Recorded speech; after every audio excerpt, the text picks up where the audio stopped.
तो ही दोस्तों कैसे हैं आप। इस वीडियो में हम लोग यहाँ पर बात करेंगे आपको अपने स्टॉक्स को कब बेचना चाहिए, क्या यहाँ पर आपके स्टॉक्स को बेचने का भी राइट टाइम है। यहाँ पर देखिए हम लोग सबसे यहाँ पर जानते हैं फिलहाल में मार्केट किस लेवल्स पर है और यहाँ पर मार्केट जिस लेवल्स पर है क्या इस लेवल्स पर आप लोगों को प्रॉफिट मिल रहा है अपने पोर्टफोलियो में। तो जो आप लोग के पोर्टफोलियो में स्टॉक्स है क्या आपको इनको सेल कर देना चाहिए। तो यहाँ पर मैं आपको बताऊंगा आपको अपने स्टॉक्स को यहाँ पर कब सेल करना चाहिए, किन किन पैरामीटर्स को आपको देखना चाहिए और कब आप लोग अपने शेयर मार्केट में स्टॉक्स को सेल कर सकते हैं। यहाँ पर देखो मैं आप लोगों को जो सारी चीजें बताऊंगा इनको आप लोगों को ध्यान रखना है। आप लोगों को यहाँ पर ये ध्यान में इनको रखकर जब भी आप लोगों को लगता है कि स्टॉक मार्केट में अपॉर्चुनिटी बन रही है सेलिंग की, ये चीजें हो रही है तो अपनी अपॉर्चुनिटी बन रही है सेलिंग की, अपने आप लोग स्टॉक्स को सेल कर सकते हैं। तो यहाँ पर देखो फिलहाल में यहाँ पर इसमें देखो ना करंट मार्केट लेवल्स को, तो करंट में यहाँ पर ये मार्केट तो फिलहाल में वही देखो यहाँ पर 52 वीक हाई के यहाँ पर देखिए करीब में है हमारा निफ्टी 50 यहाँ पर देखिए फिलहाल में। और इफ आपका पोर्टफोलियो भी यहाँ पर देखो फिलहाल में यहाँ पर ये पीक पर है तो आपको यहाँ पर क्या स्टॉक्स को फिलहाल में सेल कर देना चाहिए या फिर अभी आप लोग को वेट करना चाहिए। तो देखो सबसे पहली चीज आपको मैं बताना चाहूंगा फिलहाल में आप लोग स्टॉक सेल करना चाहिए या फिर नहीं, या फिर आपके पोर्टफोलियो में कहीं भी आपको प्रॉफिट हो रहा है तो आपको उसको सेल कर देना चाहिए या फिर नहीं। ये मार्केट के ऑल टाइम हाई से यहाँ पर डिटरमाइन नहीं होगा। सबसे पहले आपको क्या करना है, आप लोग जो भी स्टॉक है, फॉर एग्जाम्पल मेरे पास अंबुजा सीमेंट है, अब उसमें देखो यहाँ पर काफी ज्यादा प्रॉफिट हुआ है ना आपको, तो आप क्या करो,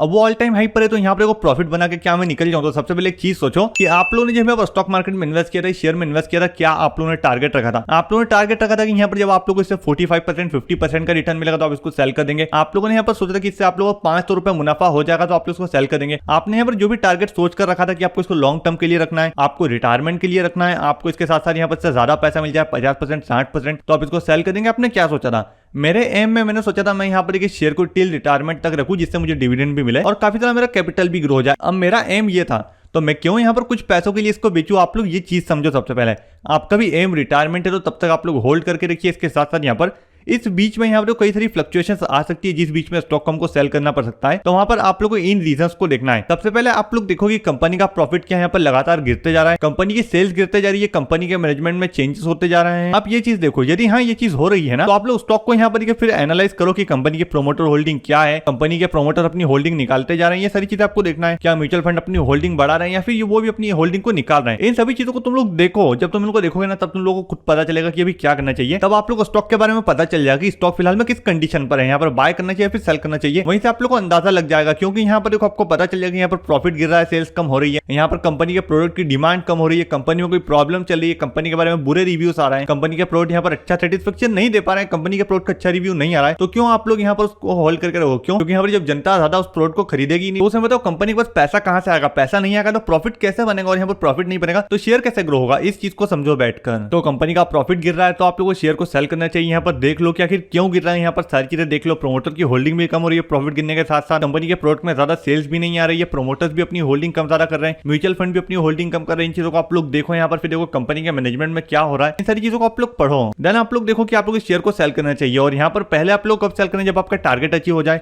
जैसे आपने रिटायरमेंट के लिए प्लान किया तो आप लोग अपनी रिटायरमेंट के समय पर आ गए तो आप लोग सेल करिए। आपने सोचा कि इसको 10 साल के बाद बेचूंगा तो आप लोग यहाँ पर फिर ये देखिए आपको थोड़ा प्रॉफिट हुआ तो आप लोग ना बेचिए। आपको थोड़ा प्रॉफिट हो भी गया, फॉर एग्जांपल आपने अंबुजा सीमेंट में 2,500 रुपए लगाए तो वो पैसे यहाँ पर 4,000 रुपए हो गए। तो आप सोचेंगे 1,500 रुपए प्लस में काफी ज्यादा रिटर्न है, क्या बेच दूं। तो वही मैं आपको कहना चाहूंगा, यहाँ पर आप लोग जब इन्वेस्ट किया था आप लोगों ने क्या सोचकर इन्वेस्ट किया था ये देखो। और इस बीच में ये प्रॉफिट हुआ है तो यहाँ पर बेचने की अपॉर्चुनिटी कब बनेगी, जब कंपनी के पास पैसा नहीं आ रहा है, प्रोडक्ट अच्छे नहीं आ रहे हैं, इसके साथ मैनेजमेंट में कोई प्रॉब्लम चल रही है, कंपनी के ऊपर कुछ केसेस चल रहे हैं ज्यादा ही और कंपनी के पास प्रॉफिट काफी कम होते जा रहा है। तो इस केस में आप लोग यहाँ पर थोड़ा रिसर्च करके अपने स्टॉक को बेच सकते हैं। यहाँ पर जो 1500 या फिर जो आप लोग का प्रॉफिट रहेगा 1500-1200 का, उसको आप लोग लेकर आ सकते हैं। इस केस में आप लोग को स्टॉक्स को बेचना होता है। अदरवाइज देखो आप लोग कंपनी यहाँ पर ऑल टाइम हाई पर है, आपका स्टॉक ऑल टाइम हाई पर है, आपको काफी बढ़िया रिटर्न दे रहा है वो स्टॉक, तो यहाँ पर आप लोग उसको क्यों बेचोगे। क्योंकि यहाँ पर देखो फ्लक्चुएशंस तो आती जरूर रहेगी, ऊपर नीचे स्टॉक मार्केट होता रहेगा क्योंकि यहाँ पर डिमांड एंड सप्लाई का खेल है। ऊपर नीचे को आपको देखकर नहीं डरना है, ये ध्यान रखना है। कभी ऊपर होगा कभी नीचे होगा। इस बीच यहाँ पर देखो ऐसा होता है कि आपको प्रॉफिट को देखना है, सेल्स को देखना है, यहाँ पर एनुअल रिपोर्ट्स को देखना है, इसके साथ क्वार्टरली रिजल्ट को देखना है। क्वार्टरली रिजल्ट में यहाँ पर प्रॉफिट होगा तो ऊपर यहाँ पर शेयर जाएगा, यहाँ पर देखिए प्रॉफिट नहीं होगा तो शेयर नीचे जाएगा, बस ये आपको समझना है। और यहाँ पर कंपनी प्रॉफिट बनाते जाएगी, प्रोडक्ट अच्छे हैं, कंपनी की सर्विसेज अच्छी है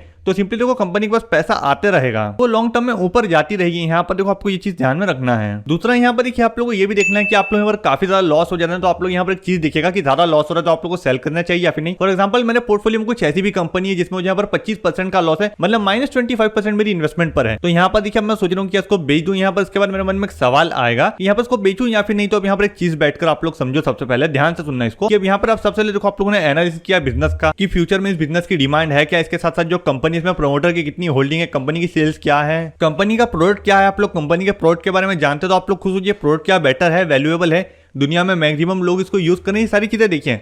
यदि ऐसा है तो यहाँ पर देखो फ्यूचर में कंपनी की सेल्स और बढ़ जाएगी और कंपनी बाउंस बैक कर सकती है। बट यहाँ पर कोई कंपनी में यहाँ पर देखो प्रॉब्लम आ सकती है, कंपनी का प्रोडक्ट अच्छा नहीं है, उसकी सेल्स कम हो रही है, मैनेजमेंट में कोई प्रॉब्लम आ रही है, तो यहाँ पर देखो आप लोग उसको सेल कर देना चाहिए। यहाँ पर ये आपको ध्यान में रखना है। और बात करें कि यहाँ पर और कैसे रीजन हो सकते हैं जब हम लोग हमारे स्टॉक्स को बेच देना चाहिए, तो ये देखिए कुछ रीजन है आप लोगों को जिनको ध्यान रखना है। इसके सिवा देखो यहाँ पर कोई रॉकेट साइंस वाला एक्स्ट्रा रीजन नहीं है स्टॉक को बेचने का। मैं खुद देखो पर्सनली इन्हीं चीजों को यहाँ पर देखता हूँ, बट यहाँ पर मेरे केस में सिंपल है कि मैं इन्वेस्टिंग कर रहा हूँ टिल रिटायरमेंट, ताकि मुझे लॉन्ग टर्म में डिविडेंड भी मिल जाए और लॉन्ग टर्म में मेरा कैपिटल भी ग्रो हो जाए, जिसमें यहाँ पर लास्ट टाइम मेरे पास काफी सारा पैसा हो। एंड यहाँ पर जो करंट इनकम मैं कर रहा हूँ उससे यहाँ पर मेरा काम होता रहे। यहाँ पर ये मेरा गोल है। ऐसा आपका जो गोल है आप लोग उसको फॉलो करिए। और इस बीच में यहाँ पर मुझे भी कोई कंपनी में प्रॉब्लम आती है, यहाँ पर कि दिख रहा है कंपनी की सेल्स नहीं हो रही है, ज्यादा कोई प्रॉब्लम चल रही है कंपनी में, तो मैं भी यहाँ पर उस कंपनी को सेल कर दूंगा, अपना प्रॉफिट लेकर बाहर हो जाऊंगा। ये चीज आप लोग को ध्यान रखना है। ये एक सिंपल सा फंडा है। होप इस वीडियो से आप लोग को हेल्प मिली होगी। आज की वीडियो में बस इतना ही।